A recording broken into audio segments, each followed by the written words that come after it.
তো প্রকাশিত হলো কৃষক বন্ধু ভেরিফিকেশন ফর্ম। তো আপনারা কিভাবে ফর্মটি পাবেন বা আপনাদের ফর্মে কি কি লিখতে হবে বা ফর্মটি কীভাবে পূরণ করবে আমি সবই বিস্তারিত এই ভিডিওতে তো জানাবো। তো এই ফর্মটি আপনাদের ভেরিফিকেশনের জন্য দেওয়া হয়েছে। আগে যদি আপনারা কৃষক বন্ধু পেতেন তো এই ফর্মটি আপনাদের আবার ভেরিফিকেশনের জন্য এখানে পূরণ করে আপনাদের অফিসে জমা দিয়ে আসতে হবে। তো এইখানটাই দেখতে পাচ্ছেন কেবি আইডি বা কৃষক বন্ধু আইডি। যদি আপনাদের জানা থাকে তাহলে এই ঘরটিতে আপনারা বসিয়ে দেবেন, আর যদি না জানা থাকে তাহলে আপনারা এই ফর্মটি ফাঁকা রাখবেন এবং যখন অফিসে জমা দেবেন তখন ওইখানে জেনে নিয়ে এখানে বসিয়ে দেবেন। নিচে বলা হয়েছে ব্যাংক পাসবুক বা কেবি আইডি অনুযায়ী যে নামটি আছে ওই নামটি বসাবেন, তারপর নিচে গার্জিয়ান নেম বসাবেন, তারপর এখানে আপনারা অ্যাড্রেসের জায়গায় অ্যাড্রেস বসাবেন, তারপর এখানে আপনাদের ডিস্ট্রিক্ট আছে তো আপনাদের যে ডিস্ট্রিক্ট বা জেলা আছে ওই জেলাটি এখানে বসাবেন। নিচে ব্লক আছে ব্লক বসাবেন, গ্রাম পঞ্চায়েত, মৌজা, ভিলেজ এগুলো বসিয়ে নেবেন। এরপর দেখতে পাচ্ছেন বেনিফিশিয়ারি ডিটেলস, তো এখানে আপনাদের ব্যাংক ডিটেলস বলা হয়েছে, তো এখানে ব্যাংকের পাসবইয়ে যে নামটি আছে ওইটা এই ঘরে বসিয়ে দেবেন। তারপর নিচে বলা হয়েছে আইএফসি কোড এই ঘরে বসিয়ে দেবেন।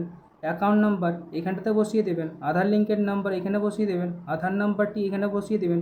এপিক নাম্বার মানে ভোটার আইডি কার্ড এখানে বসিয়ে দেবেন। তারপর আপনাদের বলা হয়েছে আপনারা কি পিএম কিষাণ আগে পেতেন, যদি পেয়ে থাকেন ইয়েস করবেন, যদি না পেয়ে থাকেন তাহলে এখানে নো করবেন।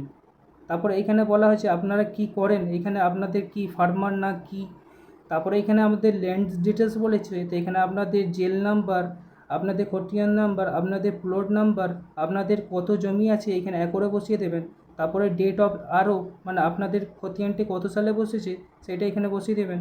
তারপর আপনি কি করেন এটা এখানে বসিয়ে দেবেন।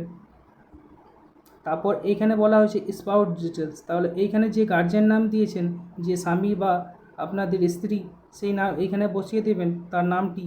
তারপর এখানে ব্যাংক ডিটেলস ওর, তারপরে branch name, IFSC code, account number, Aadhaar লিঙ্কের নাম্বার, তারপর আধার নাম্বার, এরপর এপিক নাম্বার, আপনার ভোটার আইডি নাম্বার। এরপর যদি ও পিএম কিষাণ পেয়ে থাকেন তাহলে এখানে ইয়েস করবেন, না তো নো করবেন।